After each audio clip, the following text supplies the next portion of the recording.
Bollywood ನಟಿ ಶೆಫಾಲಿ ಜರಿವಾಲಾ ನಿಗೂಢ ಸಾವು. ಹೃದಯಾಘಾತದಿಂದಲೇ ಕೊನೆಯುಸಿರೆಳೆದ ನಟಿ. ಫಿಟ್ನೆಸ್ ಬಗ್ಗೆ ಹೆಚ್ಚು ಕಾಳಜಿ ಹೊಂದಿದ್ದ ನಟಿಗೆ ಏನಾಯಿತು? ಹಾಸನದಲ್ಲಿ ಹೃದಯಾಘಾತಕ್ಕೆ ಮತ್ತೊಂದು ಬಲಿ. ಹೃದಯ ಸ್ತಂಭನ ಬಗ್ಗೆ ವೈದ್ಯರು ಹೇಳೋದೇನು? ಕಾಂಗ್ರೆಸ್ನಲ್ಲಿ ಸೆಪ್ಟೆಂಬರ್ ಕ್ರಾಂತಿ. ಸಚಿವ ರಾಜಣ್ಣ ಸಮರ್ಥನೆ ಏನು? 5 ವರ್ಷಗಳ ಕಾಲ ಸಿದ್ದರಾಮಯ್ಯನವರೇ ಸಿಎಂ ಅಂದಿದ್ಯಾರು? ಸಚಿವ ರಾಜಣ್ಣಗೆ ಇಕ್ಬಾಲ್ ಹುಸೇನ್ ಟಾಂಗ್ ಹೇಳಿದ್ದೇನು? ಇದೆಲ್ಲದರ ಜೊತೆ ಮತ್ತಷ್ಟು ಸುದ್ದಿಗಳನ್ನು ನೋಡೋಣ ಕರ್ನಾಟಕ ಟಾಪ್ 20ಯಲ್ಲಿ. ಖ್ಯಾತ ನಟಿ ಮತ್ತು ಕಾಂಟಲಗ ಖ್ಯಾತಿಯ 42 ವರ್ಷದ ಶೆಫಾಲಿ ಜರಿವಾಲಾ ಮುಂಬೈನ ಅಪಾರ್ಟ್ಮೆಂಟ್ನಲ್ಲಿ ಮಧ್ಯರಾತ್ರಿ ಮೃತಪಟ್ಟಿದ್ದಾರೆ.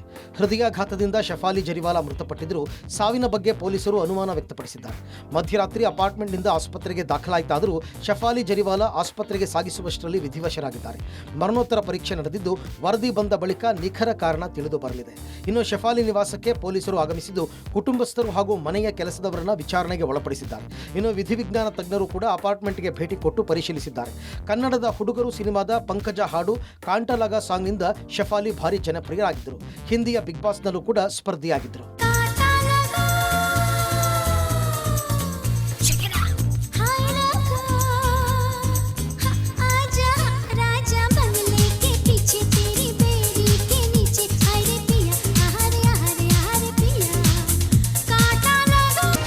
ನಟಿ ಶೆಫಾಲಿ ಜರಿವಾಲಾ ಮೂಲತಃ ಗುಜರಾತ್ನ ಅಹಮದಾಬಾದ್ನವರು. ಹುಟ್ಟಿದ್ದು 15 ಡಿಸೆಂಬರ್ 1982. ಚಿಕ್ಕಂದಿನಿಂದಲೇ ಕಲೆಗಳ ಬಗ್ಗೆ ಆಸಕ್ತಿ ಹೊಂದಿದ್ದ ಹುಡುಗಿ. ಅದರಲ್ಲೂ ಡ್ಯಾನ್ಸ್ ಮಾಡೋದಂದ್ರೆ ಎಲ್ಲಿಲ್ಲದ ಉತ್ಸಾಹ. ಶಾಲಾ ದಿನಗಳಲ್ಲೇ ಅದ್ಭುತವಾಗಿ ನೃತ್ಯ ಮಾಡ್ತಿದ್ರಂತೆ.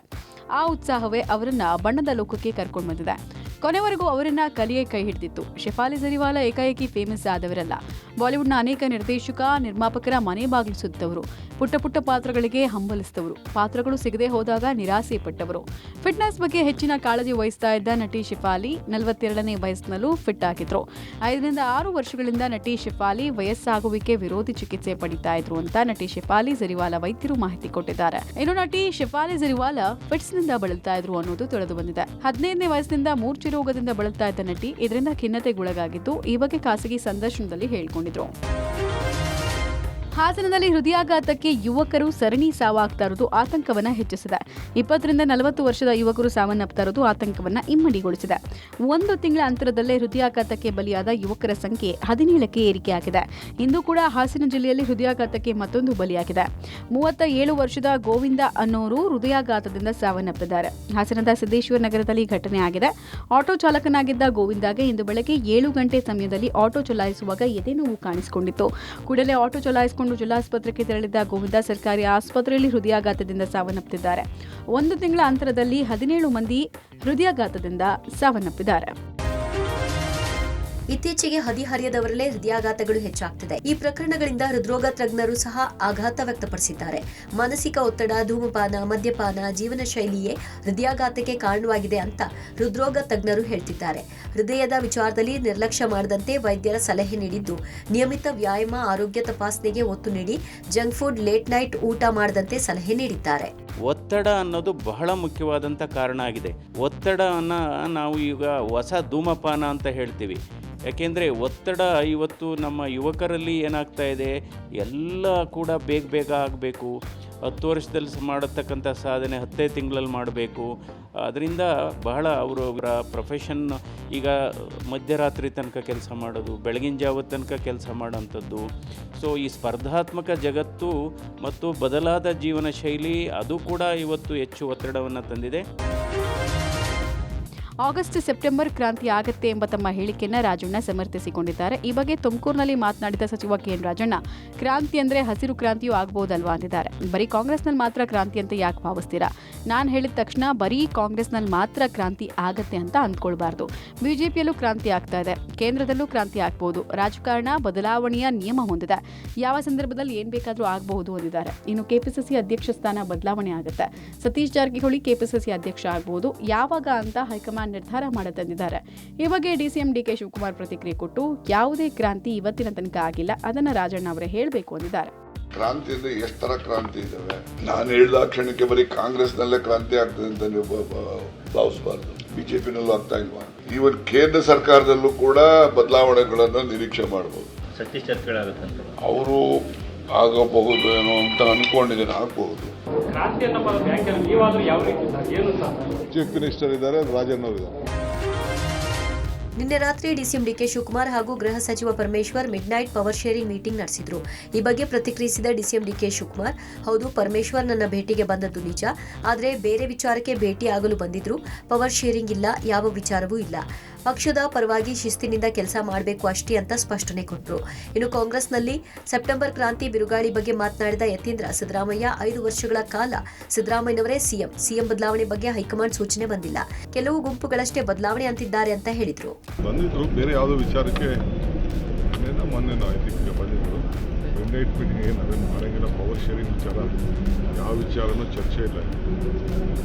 ಎಲ್ಲ ಸೇರಿ ಒಟ್ಟಿಗೆ ಕೆಲಸ ಮಾಡಬೇಕು, ಪಕ್ಷದ ವತಿಯಿಂದ ಎಲ್ಲರೂ ಕೂಡ ಶಿಸ್ತಿನ ಕೆಲಸ ಮಾಡಬೇಕು, ಅಷ್ಟು ಬಿಟ್ಟರೆ ನಥಿಂಗ್. ಹೈಕಮಾಂಡು ಕೂಡ ಬದಲಾವಣೆ ಮಾಡ್ತೀವಿ ಅಂತ ಕೂಡ ಏನು ಹೇಳಿಲ್ಲ, ಅಂತಹ ಸೂಚನೆಗಳನ್ನು ಕೂಡ ಕೊಟ್ಟಿಲ್ಲ. ಹಾಗಾಗಿ 5 ವರ್ಷ ಸಿದ್ದರಾಮಯ್ಯ ಮುಂದುವರೆದು ಪದೇ ಪದೇ ಹೇಳಿಕೆಗಳು ಬರ್ತಿದೆ. ಯಾಕೆ ಅಂತಂತಂದರೆ ಕೆಲವರು ಗುಂಪುಗಳು ಇರ್ತವೆ, ಮುಖ್ಯಮಂತ್ರಿಗಳು ಆಗಬೇಕು ಅಂತ ಹೇಳಿ.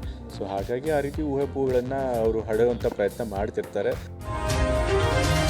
ಕಾಂಗ್ರೆಸ್ನಲ್ಲಿ ಸೆಪ್ಟೆಂಬರ್ ಬಳಿಕ ಕ್ರಾಂತಿ ಬಿರುಗಾಳಿ ಎಂಬ ಸಚಿವ ರಾಜಣ್ಣಗೆ ಸ್ವಪಕ್ಷೀಯ ಶಾಸಕ ಇಕ್ಬಾಲ್ ಹುಸೇನ್ ಟಾಂಗ್ ಕೊಟ್ಟಿದ್ದಾರೆ. ಯಾವ ರೀತಿ ಕ್ರಾಂತಿ ಆಗುತ್ತೆ? ಇಸ್ರೇಲ್ ಇರಾನ್ ರೀತಿ ಇಲ್ಲೇನಾದ್ರೂ ಯುದ್ಧ ಆಗುತ್ತಾ? ರಾಜಕಾರಣದಲ್ಲಿ ಏನ್ ಬದಲಾವಣೆ ಅಂತ ಸ್ಪಷ್ಟವಾಗಿ ಹೇಳಿ ಎಂದಿದ್ದಾರೆ. ಜೊತೆಗೆ ಸುಮ್ಮನೆ ಗಾಳಿಯಲ್ಲಿ ಗುಂಡು ಹಾರಿಸಿ ಮನೆ ಸೇರ್ಕೊಳ್ಳೋದಲ್ಲ, ಯಾವ ಚಪಲಕ್ಕೆ ಮಾತಾಡ್ತಿದ್ದೀರಿ ಅಂತ ಇಕ್ಬಾಲ್ ಹುಸೇನ್ ಕಿಡಿಕಾರಿದ್ದಾರೆ. ಗೊತ್ತಿಲ್ಲಪ್ಪ, ಯಾವ ಇಲಾಖೆಯಲ್ಲಿ ಕ್ರಾಂತಿ ಆಗ್ತದೋ, ಯಾವ ಜನದಲ್ಲಿ ಕ್ರಾಂತಿ ಆಗ್ತದೋ, ಯಾವ ಕ್ಷೇತ್ರದಲ್ಲಿ ಕ್ರಾಂತಿ ಆಗ್ತದೋ, ಕ್ರಾಂತಿ ಬದಲಾವಣೆ ಏನಾಗ್ತದೆ ಅಂತ ನನಗೆ ಗೊತ್ತಿಲ್ಲ. ಏನು ಇಸ್ರಾಯೇಲ್ ಯುದ್ಧ ಆದಂಗೆ ಇಲ್ಲೇನೋ ಯುದ್ಧ ಆಯ್ತದ? ಏನು ಕ್ರಾಂತಿ ಅಂದರೆ ರಾಜಕೀಯದಲ್ಲಿ ಏನಾದರೂ ಬದಲಾವಣೆ ಆಗ್ತದ? ಸ್ಪಷ್ಟವಾಗಿ ಹೇಳಬೇಕಲ್ಲ. ಸುಮ್ಮನೆ ಗಾಳಿನಲ್ಲಿ ಗುಂಡು ಹೊಡೆದ್ಬಿಟ್ಟು ಎಲ್ಲ ನೀವು ಮನೆಗೆ ಸೇರ್ಕೊಬಿಟ್ರೆ ಹಿಂಗೆಲ್ಲ ನನಗೆ ಯಾರಿಗೋಸ್ಕರ, ಯಾರು ಚಪ್ಪಲಕ್ಕೋಸ್ಕರ ನನಗೆ ಅರ್ಥ ಆಗಲಿಲ್ಲ. ಕಾಂಗ್ರೆಸ್ ಸೆಪ್ಟೆಂಬರ್ ಬಳಿಕ ಕ್ರಾಂತಿ ಎಂಬ ಕೆಎನ್ ರಾಜಣ್ಣ ಹೇಳಿಕೆಗೆ ವಿಪಕ್ಷ ನಾಯಕ ಆರ್ ಅಶೋಕ್ ವ್ಯಂಗ್ಯವಾಡಿದ್ದಾರೆ.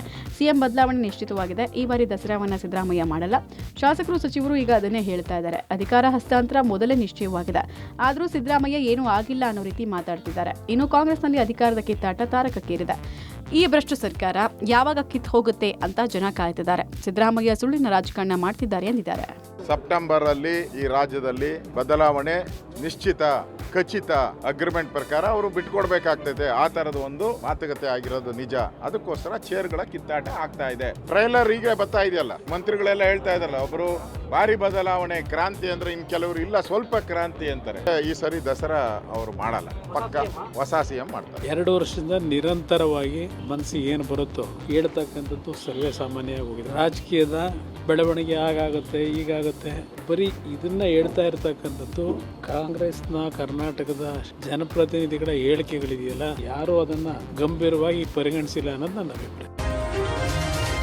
ರಾಜ್ಯದಲ್ಲಿ ಬಿಜೆಪಿ ರಾಜ್ಯಾಧ್ಯಕ್ಷ ಬದಲಾವಣೆ ಚರ್ಚೆ ಜೋರಾಗಿದೆ. ಈ ಬಗ್ಗೆ ಉಚ್ಚಾಟಿತ ಶಾಸಕ ಬಸನಗೌಡ ಪಾಟೀಲ್ ಯತ್ನಾಳ್ ಪ್ರತಿಕ್ರಿಯಿಸಿದ್ದು, ವಿಜಯೇಂದ್ರ ಬದಲಾವಣೆ ಆಗಬೇಕು ಎಂದಿದ್ದಾರೆ. ಬದಲಾವಣೆ ಬಗ್ಗೆ ಚರ್ಚೆಗಳು ಬೇಡ, ಬದಲಾವಣೆ ಆಗಲಿ. ವಿಜಯೇಂದ್ರನಿಂದ ರಾಜ್ಯದಲ್ಲಿ ಬಿಜೆಪಿ ನೆಲಕಚ್ಚಿದೆ. ಲೋಕಸಭೆ ಚುನಾವಣೆಯಲ್ಲಿ ರಾಜ್ಯದಲ್ಲಿ ಬಿಜೆಪಿ ಭಾರಿ ಹೊಡೆತ ಬಿದ್ದಿದೆ. ವಿಜಯೇಂದ್ರ ಒಳ ಒಪ್ಪಂದಕ್ಕೆ ಬಿಜೆಪಿಗೆ ಹಿನ್ನಡೆಯಾಗಿದೆ ಅಂದ್ರು. ಈ ನಡುವೆ ರಾಜ್ಯಾಧ್ಯಕ್ಷ ವಿಪಕ್ಷ ನಾಯಕ ಸ್ಥಾನದ ಆಕಾಂಕ್ಷಿ ನಾನಲ್ಲ ಅಂತ ಅಶ್ವಥ್ ನಾರಾಯಣ್ ಹೇಳಿದ್ದಾರೆ. ಸದ್ಯಕ್ಕೆ ಅಂತಹ ಯಾವುದೇ ಚರ್ಚೆ ಇಲ್ಲ ಎಂದಿದ್ದಾರೆ.